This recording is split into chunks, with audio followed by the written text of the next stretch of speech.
كتير مننا بنسمع عن العصير الاخضر، فهل يا ترى العصير الاخضر ده بيتكون من ايه وليه سموه العصير الاخضر؟ هنتكلم النهارده عن فوائده بالنسبه للجسم وازاي نقدر نستعمله وهنحضره ازاي بالتفصيل، ايه هي اهم مكوناته، نحفظه في الثلاجه ولا بره الثلاجه، بعد ما نحضره نقدر نستهلكه بقد ايه، وهل يا ترى لو اسرفنا في استهلاك وشرب العصير الاخضر ده هل يا ترى هيكون ليه اثار جانبيه؟ اسئله كتيره جدا هنلاقي ان شاء الله اجابتها في المحتوى ده من جوه الصيدليه. السلام عليكم واهلا بيكم من جوه الصيدليه. وبنسمع كتير جدا عن موضوع العصير الاخضر وناس خست وناس استفادت من العصير الاخضر.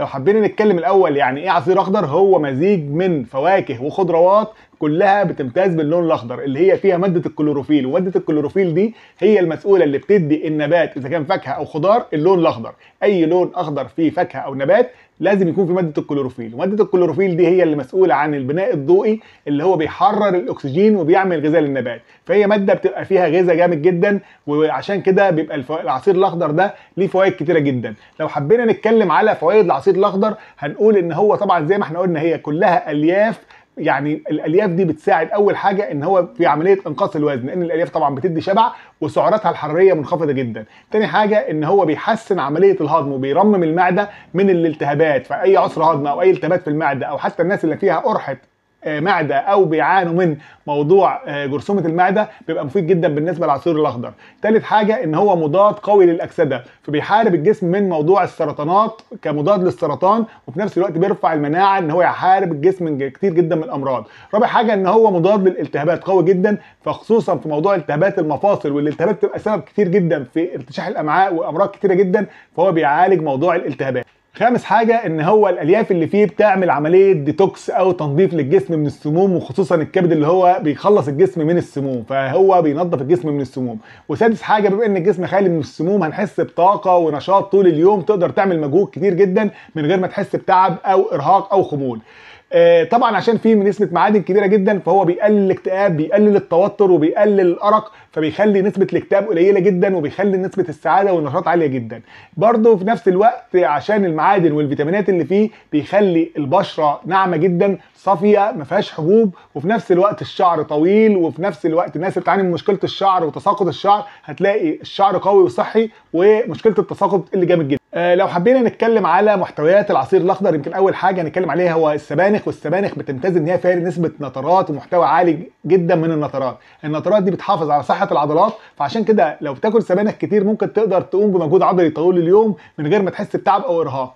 النترات كمان بتوسع شرايين القلب، فبتحافظ على صحة القلب وبتقلل نسبة الكوليسترول. كمان السبانخ فيها نسبة مغنيسيوم عالية جدا، فبتخلي نسبة السيروتونين عالية، بتقلل الاكتئاب وبتحسس الانسان بسعادة طول اليوم.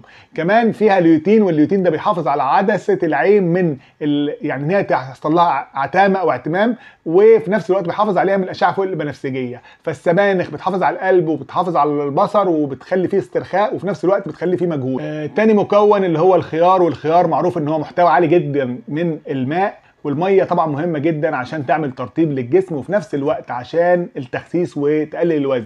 يمكن ما بيحصلش عمليه حرق الا لما يكون في الجسم كميه كافيه جدا من الميه، عشان كده الخيار بيوفر كميه الميه دي، بالاضافه ان هو بيحسن الميه، بتحسن حركه المعده فبتجنب عمليه الامساك. الخيار كمان فيه فيتامين كي وكالسيوم بنسبه عاليه جدا، فبيحافظ على صحه العظام. المحتوى الثالث او المركب الثالث اللي احنا بنستعمله في العصير الاخضر اللي هو الكالي، والكالي او الكرنب المجعد هو يمكن بيحتوي على الالفا لايبويك اسيد، والالفا لايبويك اسيد ده مركب مهم جدا جدا جدا ان هو يحارب السرطان ويقلل انسولين الدم. كمان بيقلل انسولين الدم، يعني بيخلي معدل الحرق يبدا يزيد، وده بيساعد جدا في انقاص الوزن، وسعراته الحراريه منخفضه وبيحسس بالشبع. مش بس كده، الكالي او الالفا لايبويك اسيد اللي موجود بيحسن امتصاص البيتا كاروتينات اللي موجوده، فبيخلي البشره صافيه، حتى عشان كده بيسموه فيتامين الجمال. الكالي بيحسن البشره، بيحسن تجدد الخلايا، بيخلي البشره نقيه، في نفس الوقت الشعر لو في مشكله في تساقط الشعر بيخلي الشعر يبدا ان شاء الله يطول وبيبقى قوي وصحي بطريقه كبيره جدا. من الخضروات الخضراء برضو او النباتات الخضراء نبات البقدونس، هو مهم جدا ان هو بيحتوي على نسبه عظيمه جدا من الجلوتاثيون كمضاد للاكسده، وده اللي بيخلي الجسم يطرد السموم او بيحفز الكبد ان هو يطرد السموم من خلال الجسم. كمان الجلوتاثيون مضاد للسرطانات فبيحفز الجسم ان هو يلتهم الخلايا السرطانيه. البقدونس كمان فيه ميزه مهمه جدا ان هو مدر للبول، يمكن معظم الخضروات بيبقى فيها نبات الاوكزالات، فطبعا محتاجين حاجه تدر البول عشان تنزل املاح الاوكزالات اللي موجوده في الحاجات الخضراء. البقدونس بيخفض ضغط الدم، بيقلل امتصاص البوتاسيوم، وبيزود خروج الصوديوم، فعشان كده بيحسن موضوع الضغط وبيحافظ على القلب كمان. البقدونس فيه فيتامين سي عالي جدا، فعشان كده بيعلي مناعه الجسم وفي نفس الوقت بيخلي امتصاص الحديد بطريقه كبيره جدا. من الحاجات الخضراء المهمه جدا اللي احنا بننساها على طول هو موضوع الكرفس، والكرفس يعني مهم جدا لان هو فيه ماده عظيمه جدا اللي هي ابيجينين. الابيجينين دي مضاده للسرطانات بطريقه فظيعه جدا، بتقلل نسبه سرطان القولون والكبد بنسبه حوالي 60%. كمان الابيجينين دي بتدعم نمو الخلايا العصبيه، في اي حركه او اي حاجه بتعملها بتبقى معتمده على الابيجينين اللي هو بتدعم موضوع الخلايا العصبيه وبتقوي الاعصاب. الكرفس كمان فيه ماده الابينيوم، هي الابينيوم دي لها دور مهم جدا في ترميم جدار المعده، فلو انت عندك حرقان في المعده او عسر هضم او التهاب في المريء او ارتجاع في المريء او جرثومه معده او اثار مخلفه من التهابات حصلت نتيجه جرثومه المعده، فانت الكرفس او الابينيوم ده بيعيد ترميم وبناء الاثار والالتهابات اللي حصلت نتيجه الالتهابات اللي ما حصلت في جرثومه المعده. مش بس كده، الكرفس ليه دور مهم جدا ان هو يظبط نسبه الاستروجين لدى السيدات، يعني لو في مشاكل في الدوره الشهريه او عدم انتظام في الدوره الشهريه او في الام اثناء الدوره الشهريه، الكرفس من الحاجات الكويسه جدا اللي بتلعب دور في تنظيم الاستروجين.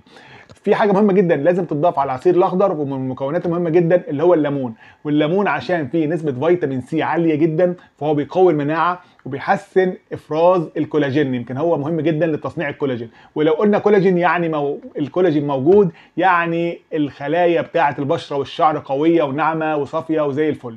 مش بس كده، حاجه مهمه جدا باضافه الليمون ان هو بيدوب املاح الاوكزالات، وزي ما قلنا الحاجات الخضراء كتير جدا زي السبانخ والكرفس والحاجات دي بيبقى فيها اوكزالات، فالليمون من الحاجات اللي هي مهم جدا ان هي تتحط على العصير الاخضر عشان تقلل من تكوين حصوات الاوكزالات اللي هي ممكن تسبب ضرر في الكلى. حاجه خضراء مهمه جدا برضو نستعملها في العصير الاخضر اللي هو النعناع، والنعناع طبعا معروف ان هو مهدئ للاعصاب، طارد للغازات، ومضاد لالتهابات القولون، ومضاد لالتهابات المريء، وفي نفس الوقت بيحسن على الهدوء وان الانسان يقدر ينام بطريقه كافيه وبطمانينه. طيب دي بالنسبه للخضروات اللي احنا ممكن نحطها في العصير الاخضر. ممكن عشان الطعم يبقى مستساغ اكتر ويبقى مسكر شويه ممكن نحط برده فاكهه لونها اخضر، بس في شرط مهم جدا ان احنا لازم نحط الفاكهه بالنسبه للخضار بنسبه 1:3، يعني 3 اجزاء او 3 حصص من الخضار مقابلها حصه واحده من الفاكهه. ايه الفاكهه اللي احنا ممكن نقدر نحطها؟ برضه اكيد فاكهه فيها كلوروفيل والفاكهه لونها اخضر زي مثلا التفاح الاخضر. التفاح الاخضر من الحاجات الكويسه جدا اللي فيها محتوى عالي جدا جدا جدا من البوتاسيوم، ويمكن بيقدم التفاحه الخضراء الواحده 15 او 20% من الحصه اليوميه اللي احنا محتاجينها من البوتاسيوم. وبوتاسيوم يعني ان احنا محتاجين طبعا ننظم ضربات القلب ويظبط الضغط.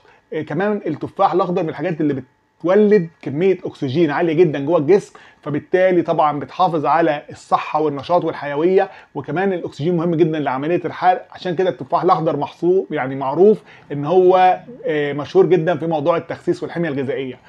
فاكهه كمان ممكن نحطها هو الكيوي، والكيوي من الحاجات اللي هي فيها اوميجا عاليه فبتقلل الارهاق وبتزود المناعه بطريقه كبيره جدا.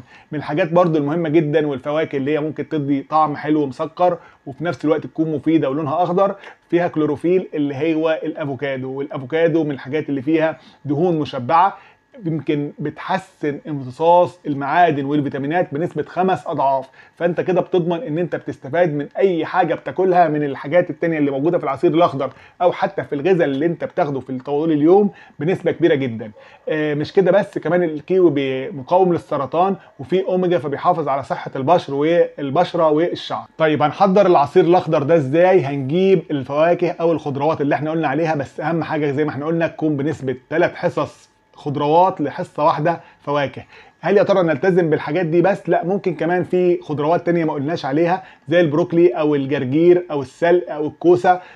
ممكن برضو فواكه زي الكمثرى.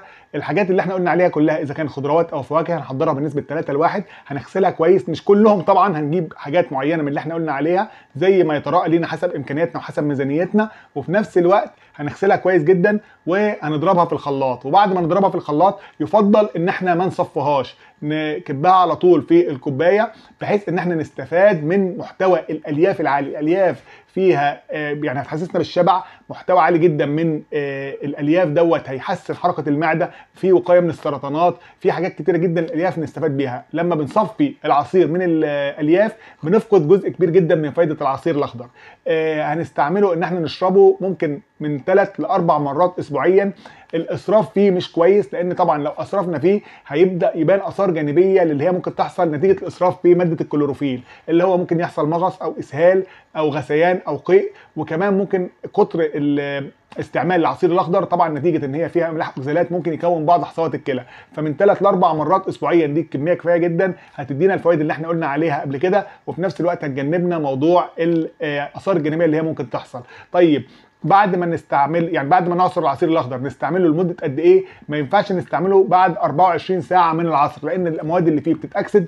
اولا بتبقى فايدتها اقل بكتير جدا، وفي نفس الوقت ممكن تتحول لمواد ضاره تبدا تضر جسمنا مش تفيده. ده كان محتوانا عن العصير الاخضر، حاجه ناس كتيره بتتكلم عنها الفتره اللي فاتت، حبينا نشارككم عنها ونتكلم عنها بالتفصيل. حاجه مفيده، ولكن زي كل حاجه موجوده في الدنيا الاسراف فيها ممكن يؤدي لضدها. نشرب العصير الاخضر لكن 3 أو 4 مرات اسبوعيا زي ما قلنا، هنستفاد بكميه كبيره جدا، وفي نفس الوقت ده مع نظام غذائي. وناكل الحاجات برضو الخضروات اللي هي موجوده في العصير الاخضر ناكلها، ما نستعدش عن العصير بس بنشربه، لا ناكل برضو الحاجات اللي هي موجوده اذا كانت خضروات او فاكهه.